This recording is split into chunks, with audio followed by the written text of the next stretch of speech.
definitely not shut up and dribble. The champ is here. I must be the greatest.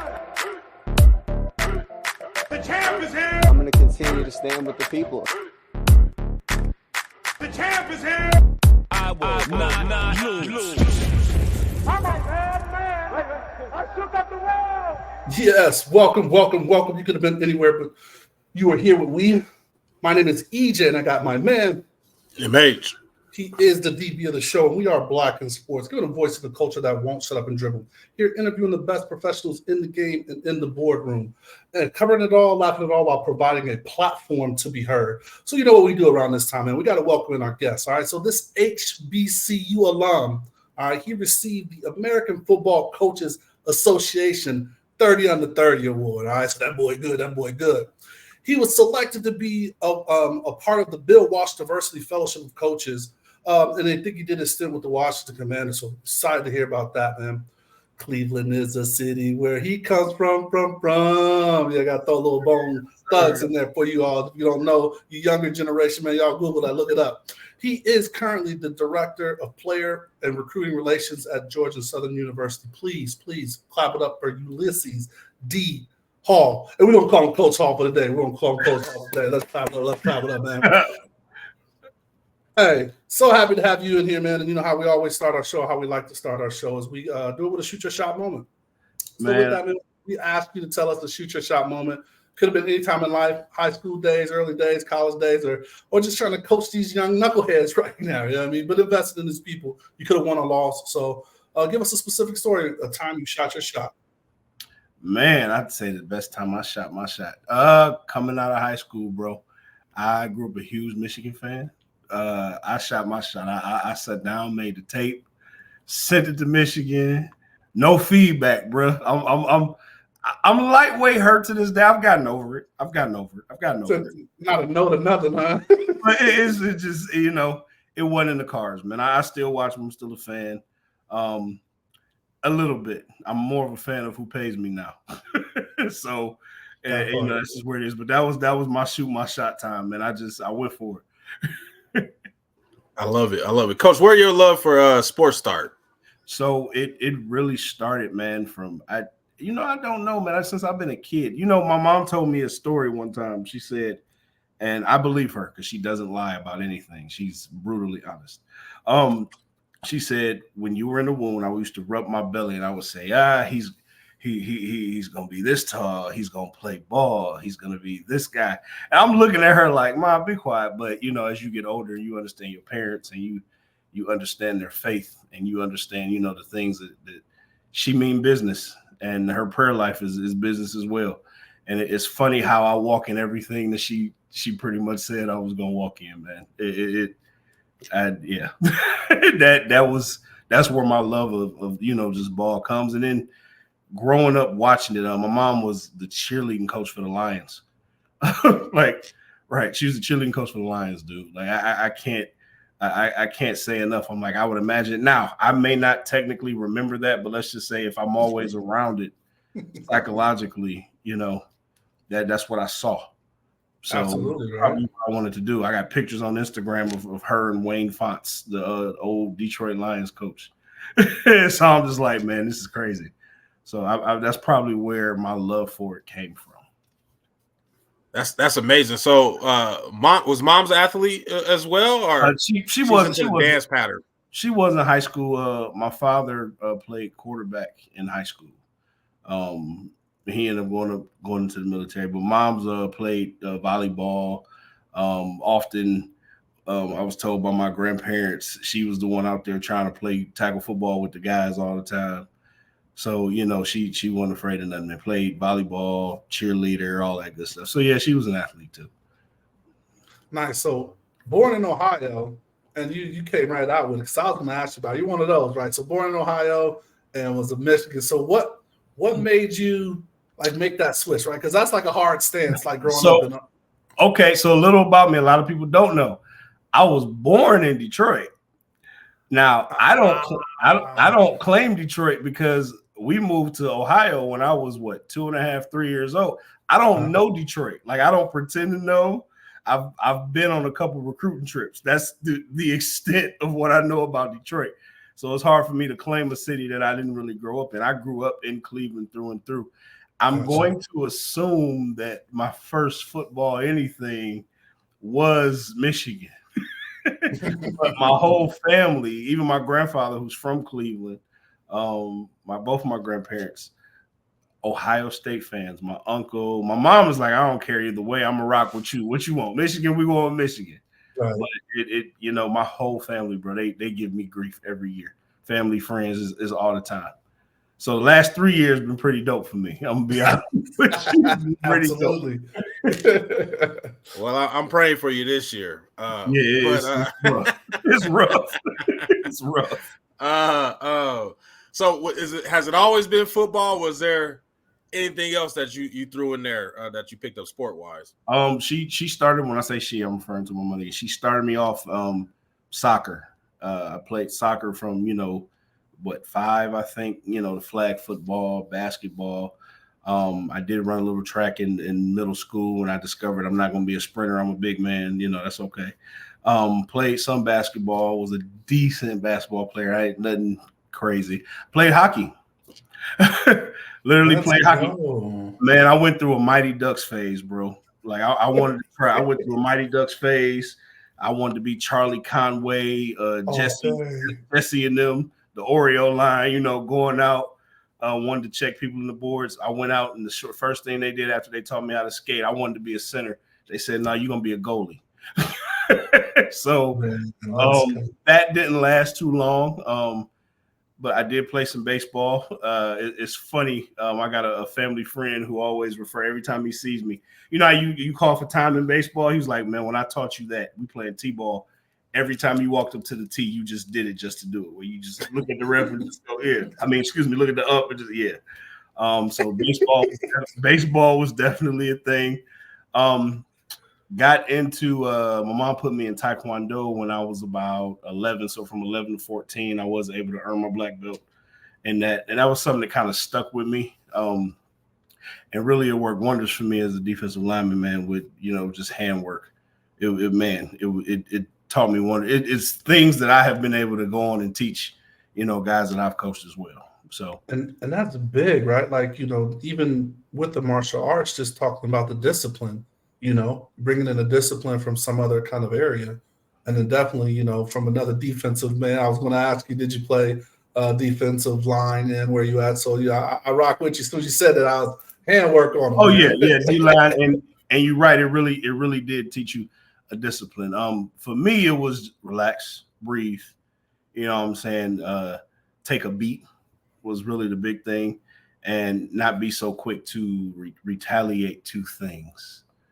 You understand what I'm saying? It really just taught you the discipline on how to settle yourself a little bit, and then when it's time to unleash, and just go for it. And that was the on and off switch, in high school, playing football, and into college as well. So, Coach, can we end this debate really quick? Who's a better athlete, defensive lineman or defensive backs? A better athlete? Yeah. Mm-hmm. I'm gonna say defensive lineman for. Wow. I'm gonna tell you why I'm saying that though. And you don't even have to, but yes, you said the right answer. It's the explosiveness. First of all, the size. First of all, the size. I mean, you ask me who's a better athlete, I'm gonna point to one defensive lineman. I'm gonna point to Aaron Donald, and we're gonna watch some of his tape and some of his film, and I'm gonna show you he got better footwork than 3/4 of the defensive backs in the National Football League. 3/4, Coach? I mean, all right, it's a rough. I'm throwing rough numbers out there, but you get what I'm saying. Like, I love it. You get what I'm saying. Like, they freakish athletes, and I'm not knocking defensive backs, man. But I'm a little biased. I'm gonna go to defensive lineman, man. I know what the most important position is on the defensive side of the ball. So. Yeah, out there in the back end, right? There you go. I get it. He got that Taylor shirt on, man. He really feeling himself, man. The inner Taylor's coming out of him, man, and that's one to have on. So So, all right, man, let's kind of move on, like into your high school career. Like, I guess so. Did the focus actually become football, or were you still kind of playing multiple sports into high school? And what I'm getting at, like, as you answer this, is like what the recruiting process kind of turned into. So the focus, the focus for me was football. I played multiple sports. She made me play multiple sports as a way of keeping me busy and structured. And then I had coaches who would recommend you play multiple sports, just, for the overall development of your body as a young athlete.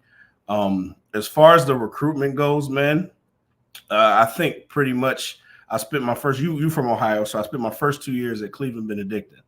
I grew up in the Bedford Heights system. Grew up in the Bedford Heights system. I decided she gave me a choice.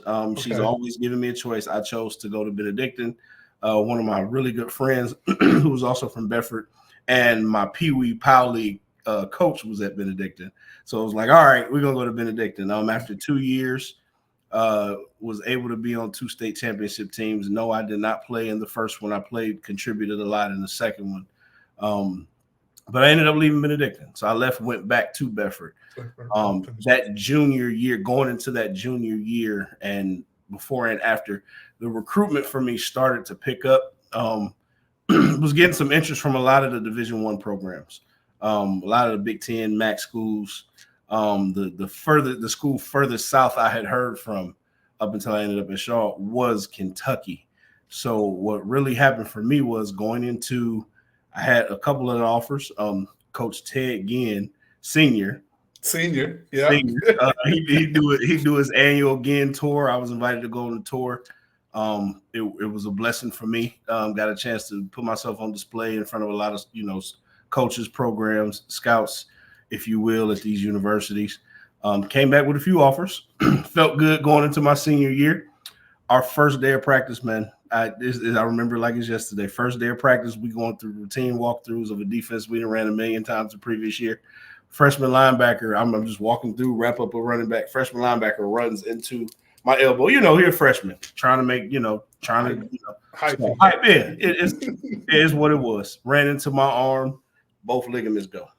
It was like having a Tommy John injury is what the doctor at Cleveland Clinic referred to it. I'm like, bro, I'm playing football. I'm not playing baseball. You talking about Tommy John. So that was, there went 8 games of my senior season, which was defining for me. And you just talk about someone who sat in his coach's office bawling his eyes out, just miserable. I think I was in denial the first day it happened. When I tell you I couldn't close my fingers enough to pick up a pin off the ground. Like that's how badly those ligaments were torn. So I kind of went through a little bit of a depression, if I'm being honest. I went through a depression. Man, it was a rough time. So my recruitment, you start losing scholarship offers. You're injured. All those teams with interest, they just want to see you play maybe the first 3-4 games to solidify your spot. Yeah, I can't do that.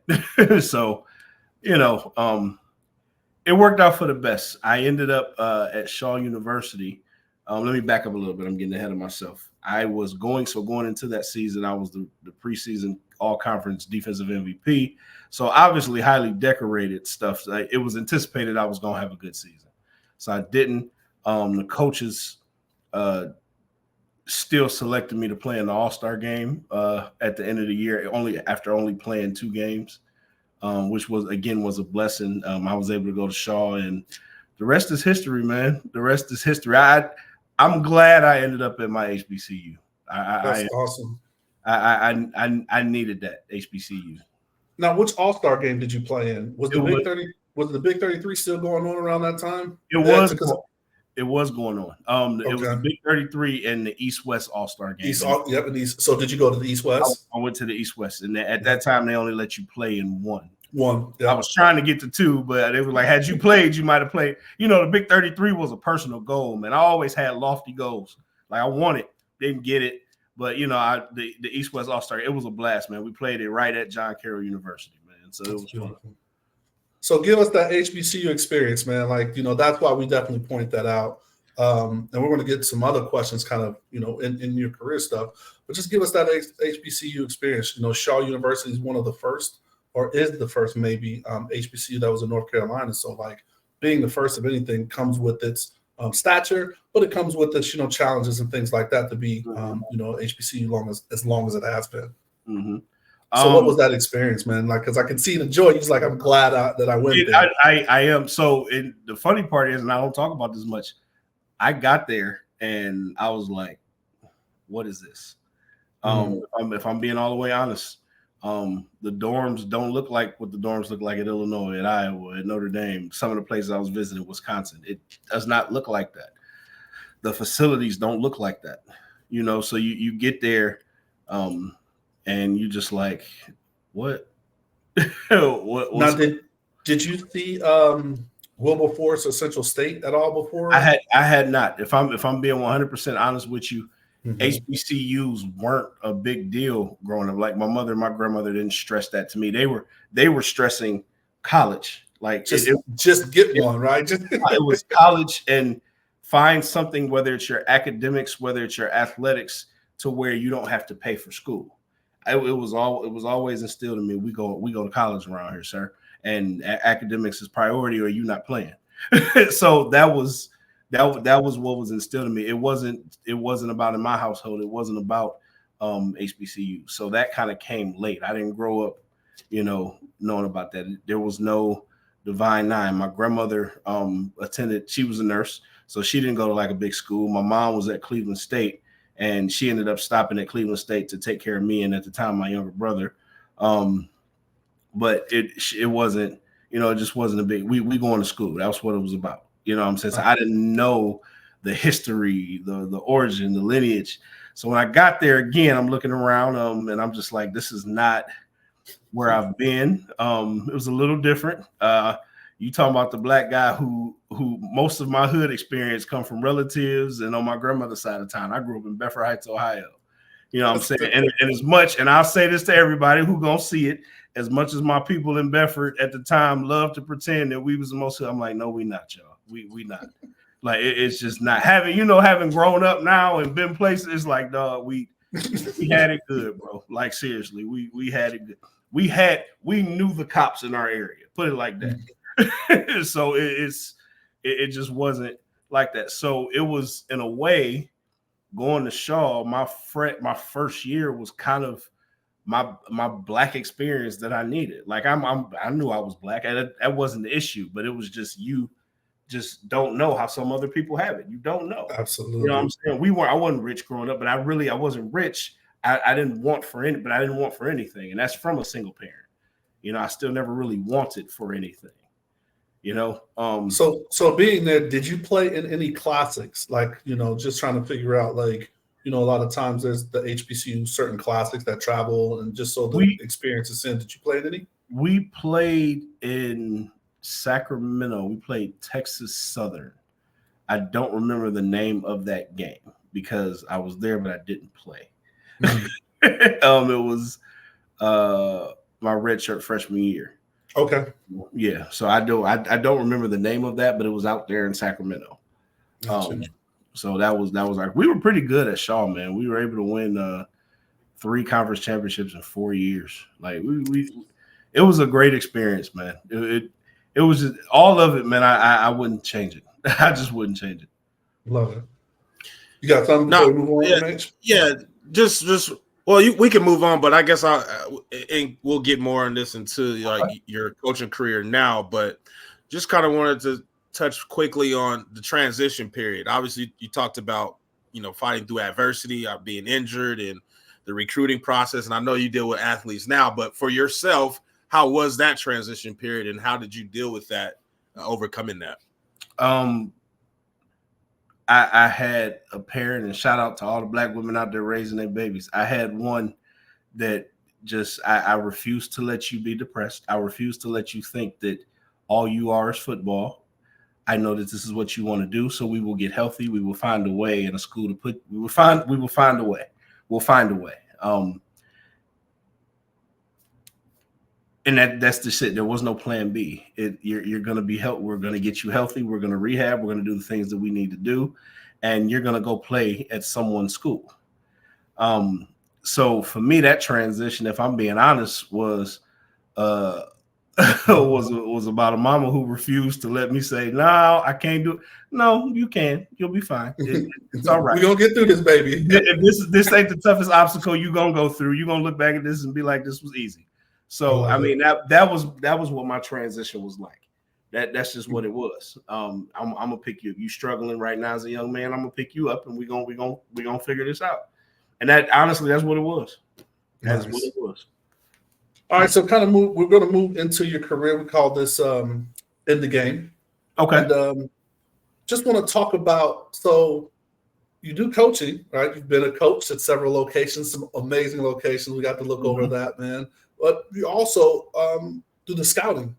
And those two positions have grown as far as the skill sets you need over the years, back from when we went to play, right? Like you said, you sent your tape to Michigan and the different things, the platforms, rivals.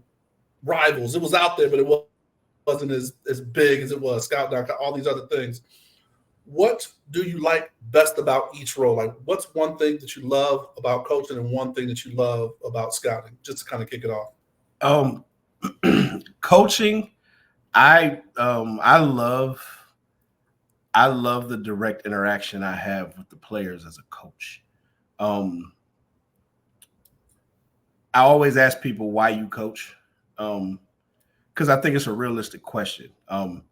For me, it's really about helping the young men that I deal with just become better people. And that's really what it is. It's about helping them learn themselves, see themselves.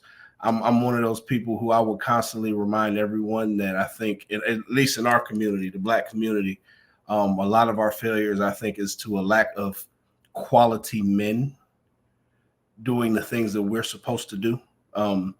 And we don't have a lot of role models that we don't see on TV. I think my dad wasn't around like that when I'm pretty much my whole life. I had my grandfather for the early part of my teenage years before he passed. I had coaches that I would see. I had a couple Black coaches in the Pop Warner League that we played in, PAL 6 in Cleveland. I had a few of those guys, and those guys were role models. Like I looked at them. Because other than that, I didn't have any. Like my role models were, I would watch movies. I'm a big movie buff. I would watch movies like An Officer and a Gentleman and see Richard Gere and watch A Low Down Dirty Shame and want to dress like Keenan Ivory Wayans. Oh man, that's funny. Right. So I think the ability to be a direct influence and role model, and not only enjoy it, but hold yourself accountable for it, knowing that you are being observed, watched, and listened to by these men. That's the part of coaching I love the most. All right. So scouting, I love that. That's the logistics or the left brainer in me. I'm sitting here behind a computer and I am dissecting and breaking down every aspect. This kid can bend. This kid can change direction. This kid point of attack. He can do this. He can't do that. That's what I love. And also it helps you learn the game from a different aspect. When you combine the two, you become a complete package. I'll stand firm on this, man. I'm a Swiss Army knife. I have been blessed to be in so many positions: a DFO, a recruiting coordinator, a D-line coach, a linebackers coach, a co-DC. Had a chance to work with the tight ends last year in Washington. You mentioned me working in Washington. I have been blessed to become a Swiss Army knife, to where not only am I seeing the game from multiple perspectives, hearing the game from multiple perspectives, but I'm evaluating players from a multitude of perspectives as well. Like, so it's seeing what some people may not be able to, because everyone has not had both the coaching and the scouting role for extended periods of time, and then the other part is the relationships, man. I love relationships. I love developing the relationships. It's fun to me where a lot of guys and young men and coaches and whoever in the college ball business don't like recruiting because it's tedious, it's time consuming. I enjoy it. It's so much fun. I enjoy it. I attack it. I attack it like I would do anything else. I try to be as relentless as possible, and also try to be forthright and honest about it. So that's the part I love about the scouting part, man. Yeah. When did you get that bug to say, like, yeah, this is what I want to get into, coaching? How did that come about? When I graduated from college and I wasn't sure what I was going to do, I graduated with a degree in journalism. I was actually our newspaper editor at Shaw for 3 years while I was playing football. I didn't know what I wanted to do. I remember being in the gym training, and one of the guys was an older guy that was training. I was like, man, I think I want to coach some ball. He was like, well, my son's at Woodward Academy in Atlanta. I was in Atlanta at the time because where my mom lived. And I started off as an 8th grade coach at Woodward Academy, and I had so much fun with those boys. I had so much fun. We were undefeated. It was a ball. The head coach was like, hey, maybe you can stick around, help out with varsity as we make this playoff run. I did, and then I got a full-time job at another school and another full-time job at another school, and then it kind of just took off from there. And I knew that's what I wanted to do. Like, I knew. It was funny because when I started doing it, I was like, man, I'm gonna go right into college. And I remember my mom and my trainer at the time looking at each other laughing. What y'all laughing? They're like, because you just don't, like, do you know anybody? They was like, you don't understand. You have to grind it out. I'm like, all right. I'm a dreamer, but I've also been, as a dreamer, someone has been over me in my life. And again, I talk about a parent.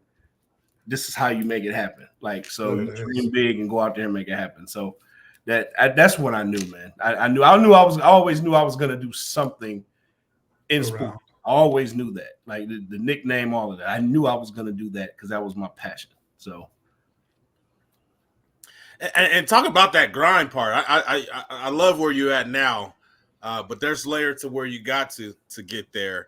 And I had a little experience with that grind and, making $1,000 on a stipend a month and trying to live in Boston. Just I couldn't do it. So I always commend those like you that were able to get through those nights that you had to spend the night at the facility. So man, talk about that grind. Dude. How bad do you want something? Right. My first collegiate job, I won't even. So okay, I'll take my last high school job at Decatur High School in Georgia. I would work at First Watch, and I don't know how familiar you guys are with Atlanta and the Metro Atlanta area. So I would work at First Watch in Alpharetta from 6 a.m. till about 2:30. Take my car, park it at the Ashford Dunwoody / Roswell MARTA station, take MARTA to Decatur. Decatur High School is right by the MARTA station right there.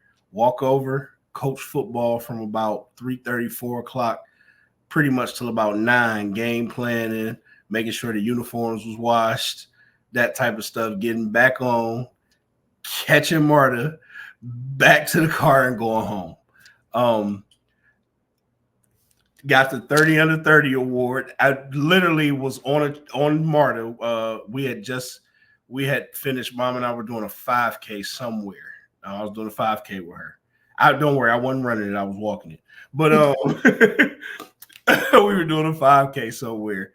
I was on MARTA, and I got the call that, hey man, or not the call, it was like the email. Hey, you got the 30 under 30. Which, if I'm being honest, man, I had a little bit of imposter syndrome, but didn't think I was gonna get it. If that's how you say that, imposter syndrome before I even got it. But yeah, didn't think I was, and I did. That's crazy to get that, right? Like when you least expect it too, right? I mean, you did, because I was like, man, they ain't gonna pick a high school coach for it, and they did.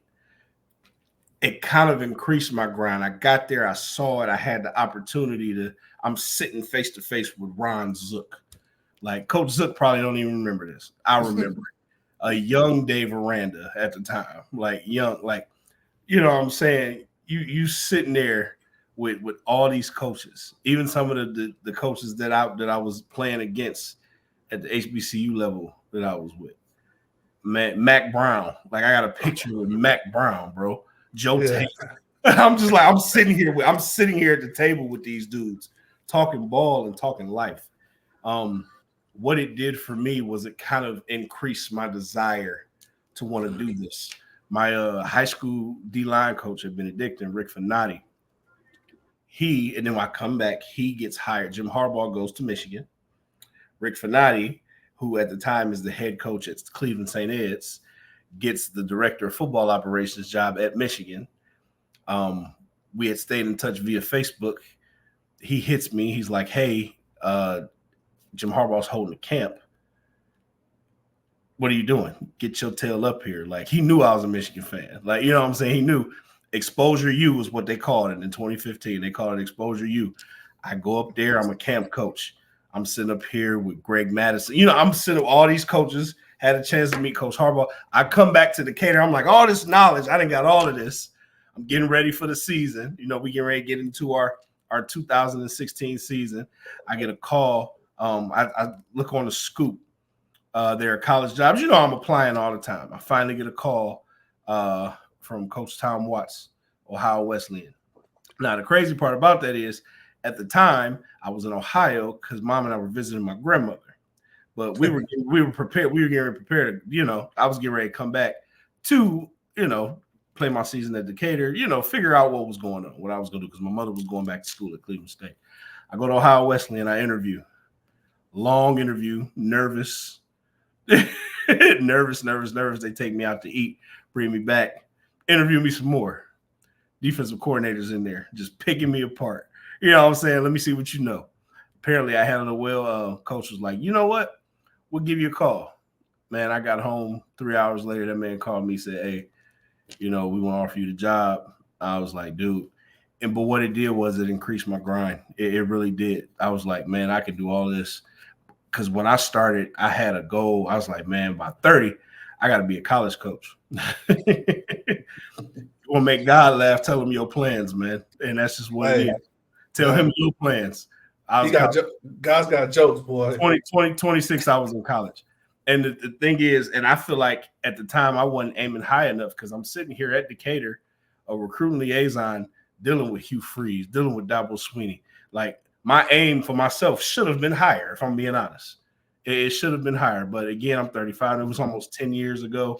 You know, the things, it's almost like if I knew then what I know now, oh, man. But it is what it is. So that's why we're glad to have you on this platform, right? Yeah. Because people need to hear that, right? Like, when you're in that grind, and they need to know, like, yeah, set some, you know, but it's okay to set those different ranges of goals, right? Yeah, and then, you know, I spent so much time telling myself, well, I got to do it here, I got to get here, and it's like, no, you don't, bro. No, you don't. What you got to do is show up, show out, and let God do the rest, bro. And that's honestly what it is. All you got to do is show up, be exceptional, and he will move you when it's time for him to move you. He gonna move you where you got to go. And if that is the desire of your heart, then there's probably a pathway along the way for you to get there. You just got to be obedient and be able to get there. So that's where the grind comes from for me, man. That's just where it comes from. Yeah. So with that, man, when you think about, you kind of mentioned parts of it. You had mentioned, like, when you were first talking about your plans, that your circle is like, well, who do you know, right? And then, you know, to go up to the Michigan event, you know, your guy reached out to you on Facebook. How big is that coaching tree? You know what I mean, as far as the evolution and the opportunities? Because, like, you know, for a while we've heard, like, oh, they're from the Belichick tree, or they're from, you know, the Shanahan tree, and things like that. Is that still a network? Like, even Tony Dungy just talked about on the evolution of Black quarterback, how when he became a coach, he looked out for Lovey and, you know, some other folks, and was able to give them an opportunity. Is that still in effect, or kind of, you know, puts a control on that? I think it's still in effect. As far as like a direct coaching tree, like, I look at guys like Dabo now and Jim Harbaugh and Nick Saban. I mean, now everybody, the Nick Saban tree, we can name so many coaches right now that are head coaches or coordinators that worked at Alabama. I think the coaching tree is still prevalent and relevant. As a Black coach in the business, I think sometimes our coaching tree just has to be the camaraderie and the notoriety that we build with each other. And I think that's a big thing. We got to be willing to give each other opportunities. We have to be willing to do that. Is that happening, right? Because yeah. It's Slowly? happening. I'm sorry not to cut you off. It is happening. Okay. I don't think if I'm keeping it real, I don't think it happens enough. And I don't know why. I would have my opinions as to why. But I think it's important that we give each other opportunities. I mean, and I'll say it on this platform. I ever get the opportunity when I'm given the opportunity to be a head football coach at a PWI, don't be surprised if the coaching staff is 90% going to look like me. And it's because, you know what I'm saying? That's not to say I won't hire folks that don't look like me, because I've got a lot of friends and colleagues that don't look like me. It's just, I mean, everyone else hires people who look like them. So why can't we do the same? Why don't we do it more often? And that's kind of where I'm at with it. I am all about everybody, but you got to take care of home first. Well, where's my home? I'm a black man. And that's just how I look at it. So, and that's been instilled in me. That's how I was raised. That's how I think. And that's how I would continue to think. Because if we don't take care of us and love us, then who will? So that's kind of where I'm at with it as far as a coaching tree, man. I make sure I network with everybody, from my former GAs who have worked up under me to some of the guys I have interned with, white and black. Again, I keep a network with everybody. Like I don't care. I mean, I worked with Coach Bieniemy for a month and a half. Am I under his coaching tree? Probably not. But I mean, it's good. It feels good to be able to text Coach Bieniemy and say, "Hey, could you give me some pointers or help me out?" Can I bring you here real quick, bro? That's a great one to have. Yeah. I mean, and that's why I have so much respect for Tony Dungy and what he did with his tree, and all the great black coaches that have came from his tree that now have developed their own coaches in their trees as well, and that's continued to sprout. So shout out to Coach Dungy. But I think we all played in the Old Testament of college football, I should say. And some of the things that I'm just a fan now, but some of the things that I'm sure that you're dealing with on a daily. How is it the transition? Does anything still look like the prehistoric days when we played, or is it all just brand new now? Man, it's different, and I don't think it's brand new to me because I've been alive and in it while it's transitioning. Ball is still ball at the end of the day, and I believe this. At the end of the day, the most physical team is going to win. I've always felt that way, and I think to this day it still holds true. I mean, I laugh at everyone talking about, Patrick Mahomes. Patrick Mahomes is great. Last year's Chiefs team, to me, they were so successful because their defense has finally caught up to the offense. Like, you know what I'm saying? They yes, we have Patrick Mahomes, but we're going to continue to develop this defense. I think the one thing that has changed the most is, and I think you can look at it depending on your perspective, both good and bad. The boldness, the growth, the players. The boldness of the players, whether it's I'm transferring NIL, what I'm saying. Some of it is I hear yes and yes, no sir. I hear a lot more. Oh man, I don't necessarily care for it. Your coach being your homie, and not your authority figure. But it works for someone. It works for some people. I guess I believe in the players coach. I guess you would consider me a players coach. I have good relationships with a lot of young men like that I coach, but it's never we are not friends. Like I'm your coach. Now, when you graduate and you become a man, then maybe we can become friends. You know what I'm saying? We're not friends, but it's just, I think that's what's a little different to me now. I don't. And there's a few things that, like you kind of mentioned, right? So it's definitely NIL, the transfer portal, those kind of things, to where maybe that respect factor is not as strong because they're looking at it from a financial standpoint in a lot of cases. Mm-hmm. Growing up, some of it is, and I understand the revenue sharing. I definitely understand that. Student athletes deserve a cut of the money that they bring in. I'm not a fan of giving it to them while they're in college. Maybe put it in a trust and give it to them as an incentive for them to finish their degree. I think one of the things that a lot of people don't talk about enough is when you're a full scholarship athlete, you have a benefit that a lot of people don't, and that's when you finish, you start your life debt free. Debt free. It's a lost concept that people don't understand. It is huge. Not just debt free, but in terms part of the reason why I'm not always a fan, and it doesn't apply to everybody. You always have your outliers, but I don't believe in counting the outliers. We're going to talk about the majority. A lot of our college athletes, a lot of them, I'll just speak on football, a lot of them come from backgrounds where they don't have much. So when you take a kid who doesn't really know how to manage $10, what makes you think he knows how to manage 10,000? We have not taught him. He has not been instructed on how to do that. So I think you put that type of money in his hands right away. You increase the opportunity for him to not do things that are in his benefit. That's the part that scares me. And I just being in college football, I don't see enough of people educating the student athletes on what to do with the money once they get it. You know, it's just like, we got them here. It's football, football, football, football. Everyone has a job to do. But part of saying that we care about the student athlete is making sure that we are continuing to develop them as individuals. How do you manage this $50K you're getting in an NIL? You understand what I'm saying? What do you do? Just because you have the $50K doesn't mean, hey, everybody that's reaching out to you for a handout. You can't help everybody. You know what I'm saying? Do that. Save some of it. Spend it wisely.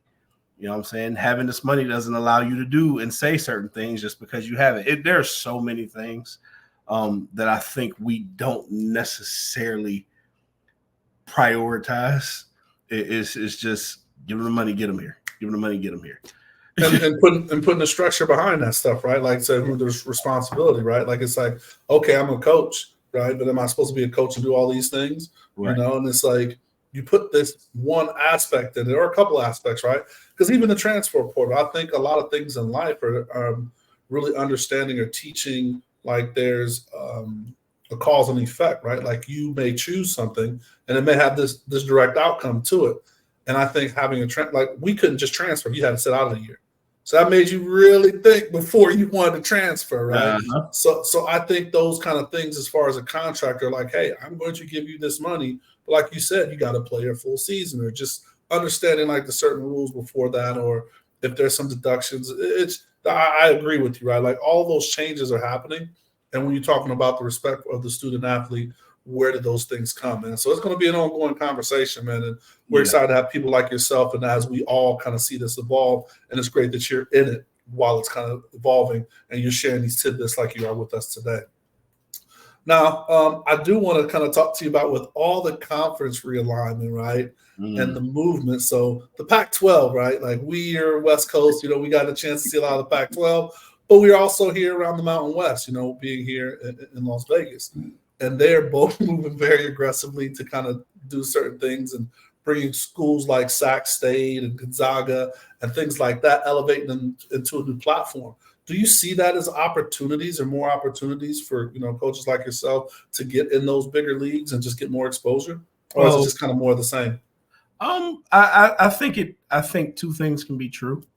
I think those coaches that are there already will now have the opportunity to play some games in front of national TV audiences because of conference realignment.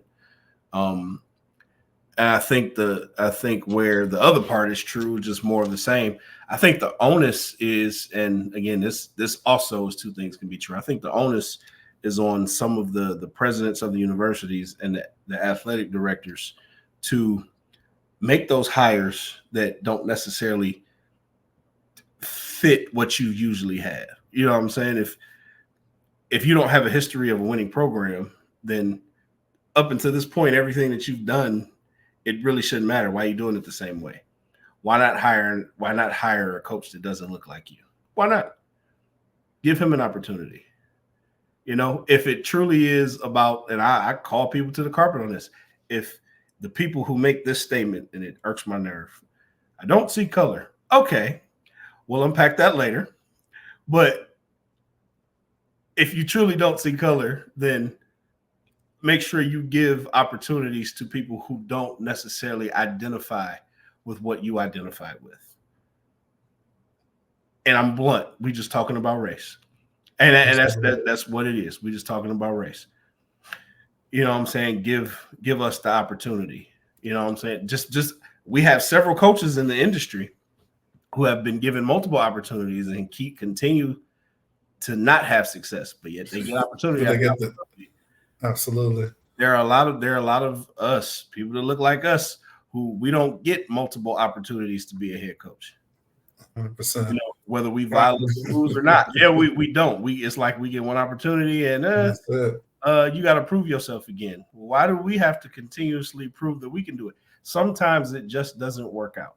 And that's okay. Coaches get hired and fired every day. It's a carousel. It doesn't mean just because you weren't successful at university doesn't mean you're a bad football coach or a bad whatever sport you coach. Doesn't mean you're a bad coach. Sometimes the cards just don't line up right.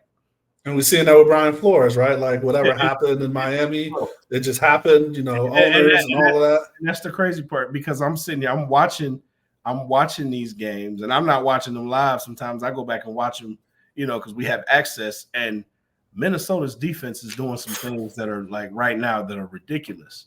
And quarterbacks are having a hard time figuring it out. Seeing ghosts. They're having a hard time figuring out. Minnesota's doing something. Now they don't have a ton of big names on their defense. They got, some guys we probably know because we football fans, but the average fan don't know who Josh Metellus is. I mean, seriously, they don't know. You know what I'm saying? They've got some guys and some of the stuff that Flores is doing. Shout out to them. I got my boy Pat Hill. He coaches up there. Shout out. But they're doing some great things. Right. Like Brian Flores is a hell of a ball coach, and he's definitely a hell of a defensive coordinator. He didn't forget how to do it when he was in Miami. And I think that's the crazy thing. Like, give this man an opportunity to do it and give him time to do it.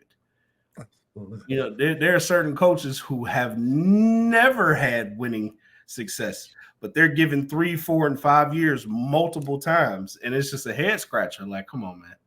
What's going on? It's funny that you touched on that, and I want to touch on that really quick. The time, and this might just be the life that we live right now. But my brother coaches college basketball, okay, and I never understand where the time is. We don't get players don't develop in one system as long as they did when I played, because you could transfer, and coaches they're pretty mobile, and schools are going from FCS to FBS and Power 5 to, it's just a lot of I feel like there's no time of continuity. And that, better than most that, football is a continuity sport and a collaborative, and 100%. You got to know what everybody's doing. So how do you manage the time? How does that all get packaged into being successful, knowing that you might not have a lot of time with an individual? I think it's sometimes it's not about the time you have, but it's what you do with what you do have. And you try not to waste it. And when I say that, I don't mean waste time in the sense of, oh man, you just had that young man in your office and you talking to him. I'll take my role, for instance. Like, I'm not an on-field coach right now. I spend most of my time evaluating prospective student athletes, talking to the ones that are like currently on our board, and then the players that are on the team, spend time getting to know them and continue to develop relationships with them, and able to help them be the best version of themselves.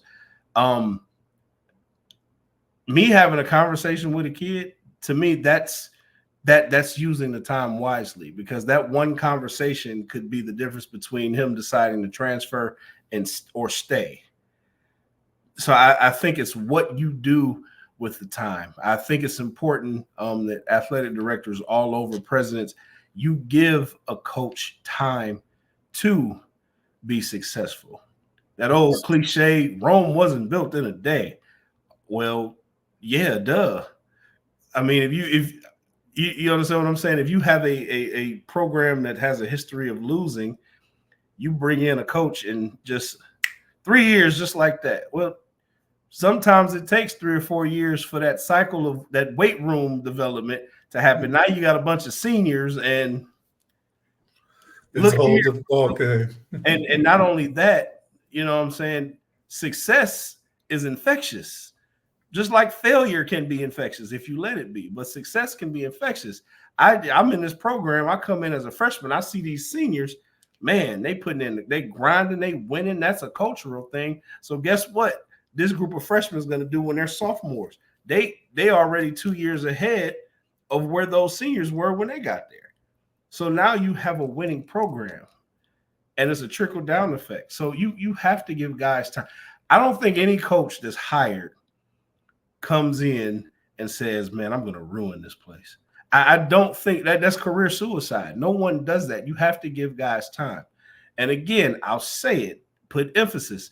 Certain guys, for whatever reason, are given multiple opportunities and giving a lot more time than other guys are.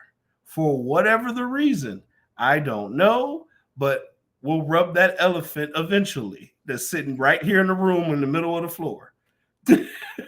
Love it. All right, man. MH got some quick hits for you. Okay. Yes, sir, Coach. Just a couple of this or that kind of questions for our audience. Text or call? Text. Pancakes or waffles? Ooh, pancakes.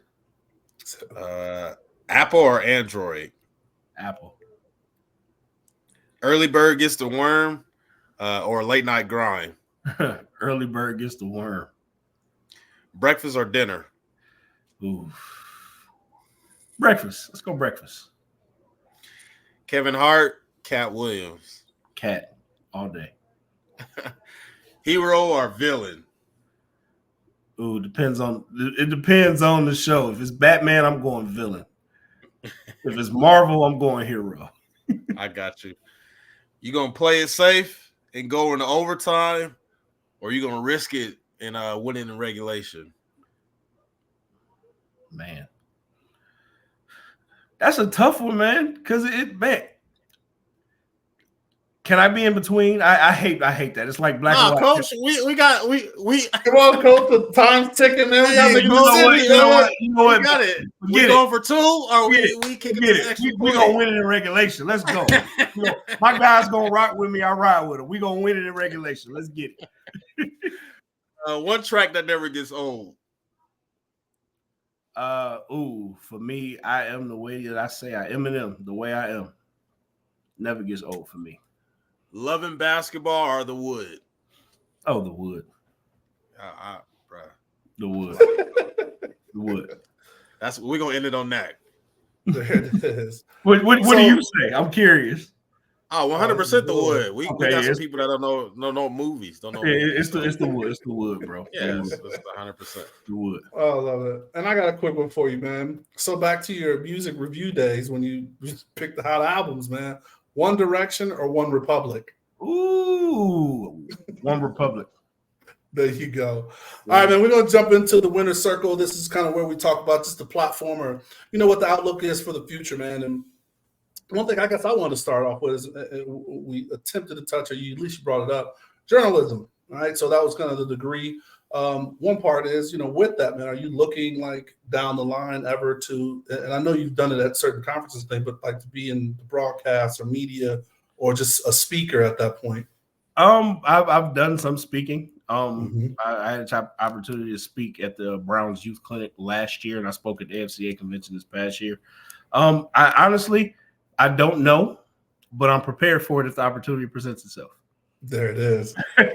There it is. And then you spoke about the convention. So how often is that held? I saw that it was held in Vegas, was a couple years back. Or So the convention that you saw in Vegas was the National Coalition of Minority Football Coaches Convention. And so far, this will be the third one coming up. So far, that's only been in Vegas. The American Football Coaches Association convention is usually, so far, it's been in one of 4 or 5 places. Nashville, Charlotte, Louisville, San Antonio. This year's is in Charlotte. Also Indianapolis. Excuse me. It's been in Indianapolis as well. This year's is in Charlotte, and I was blessed given the opportunity it was my first time to be a speaker last year, and I enjoyed it. Maybe I get the opportunity again this year. Who knows? But yeah, it's held every January. Usually the second weekend in January. It used to be the national championship weekend. Yeah. But now that we have this 12-team playoff, I'm just not sure exactly when the national championship is. So I don't know. I just know it'll be in January. I mean, I just know the convention will be in January at this point. Coach, the Bill Walsh Diversity Coaching Fellowship, man. Huge congratulations to you for being a part of the fellowship, and I know the network that it did. And I guess tell us about the application process. Was it your idea to get on the offensive side of the ball, or that's just kind of where you were placed? Like, how did all that work? That was not my idea. So the application process, I've applied 6 times before I got it. Assistants, everybody. The difference this time is I got my ass up. Yes, I put emphasis on it. I went to the combine. And just mingled. I stayed at the hotel, paid that extra money that I didn't have to stay at the hotel that the NFL scouts and NFL coaches were staying at. Ran into a few people that I actually knew from the collegiate ranks who are now at the NFL level, and that really helped. I was sitting down. I was at a bar. I'm not much of a drinker. Like, this is water, just in case people were wondering what I was drinking. It's just, still water. I was sitting at a bar and I was drinking water, having a conversation with a guy. Had no clue he was pretty much like the director of player development for the Washington Commanders, named Malcolm Blacken.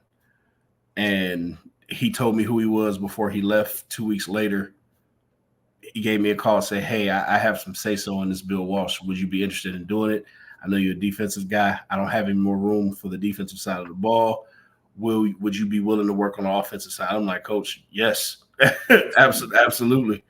So, and it was a blessing, man. And the crazy part is the defensive lineman. I remember Jonathan Allen, when I got there, he was like, man, I thought you was going to be working with us, because I worked at John Carroll, which has a huge influence in the National Football League. And they like, man, we thought the John Carroll dude was working with us. Nah, I'm working with Coach Bieniemy, man. And I wouldn't change it for the world. It just gave me an opportunity to not only expand my football knowledge working in that West Coast offense, but I look at the game a little bit differently now, as even that opportunity as a play caller on the defensive side again, because I know what they're trying to do, and how the structure is going to go. It all it does is an opportunity to get better, and that's what I think. And particularly the tight ends, where it's run game, it's pass game, it's all of that. All of that. That's dope. No. Yeah, for sure. So if we, crystal ball, that great praying mother that you have,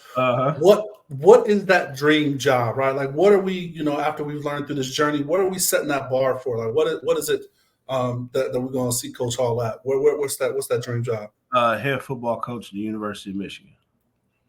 Let's go. That's what I want, and that's what I will continue to work to obtain. I love it, Coach. You mentioned that John Carroll, Coach. You might be the head coach of one of these 32s. I'm talking about John Carroll University, man. Listen, again, you want to make God laugh, tell him your plans. So my job is to just show up and show out and be prepared for whatever opportunity he puts in front of me, man. And that's what I'm going to continue to do, and just prepare myself to excel at the opportunity. So I love it.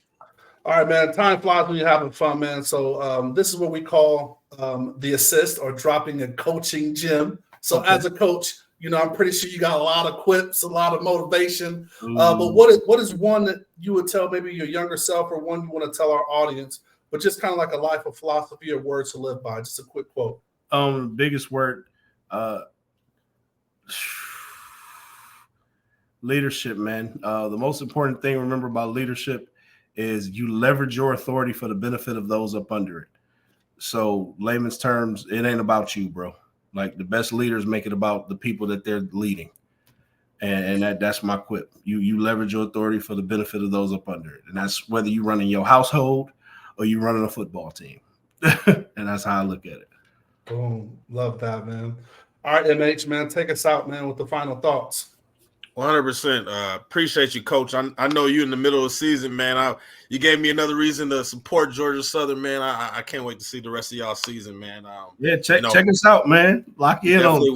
We definitely will, man. And I know you guys are busy during the season. You mentioned, while we're off the show, a lot of families and it affected by the hurricane. So prayers with you, Coach, and your family, and all those that were affected. But best of luck the rest of the season. Appreciate you, Coach. Thank you, man. Thank you guys for having me, man. I appreciate that.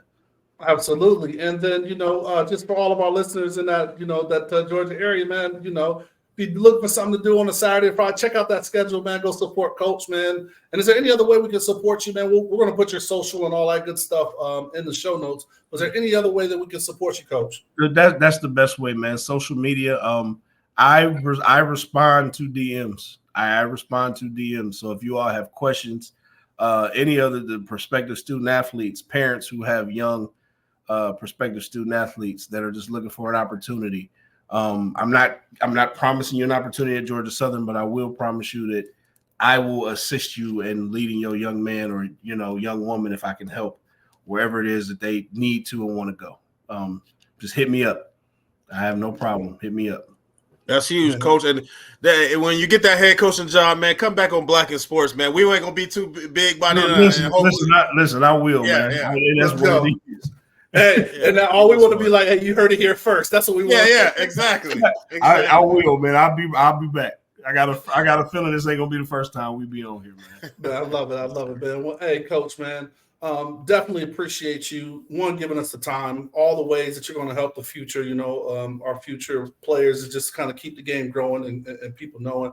So just want to thank you for your time. And also want to thank the people for listening. Please, if you like the show, the best thing you could do is, man, share it, send it to someone else, whether it's someone that's looking to play, someone that just has some questions, or a parent, like especially with this NIL and just the development and how the college is changing. You got someone that's open and looking to help you out, man. So we're going to put all that contact in. And like we say, please subscribe to our YouTube channel. I think this is brought up in the show. If you don't see it, you can't be it, man. So that's why we have this virtual, as long as with our audio where you can listen to wherever you listen to podcasts. So please, go to that YouTube, subscribe there. And like we always tell you and always say, please stay safe, practice gratitude, and know we're rooting for you. Screaming, all us blacks got is sports and entertainment until we even.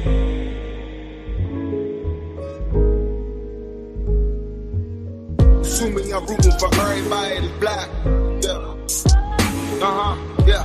Assuming I'm rooting for everybody that's black. Look. Assuming I'm rooting for everybody that's black. Spent about 2 racks on handmade new rags. Assuming I'm rooting for everybody that's black. That's everybody from sports to college class to rap.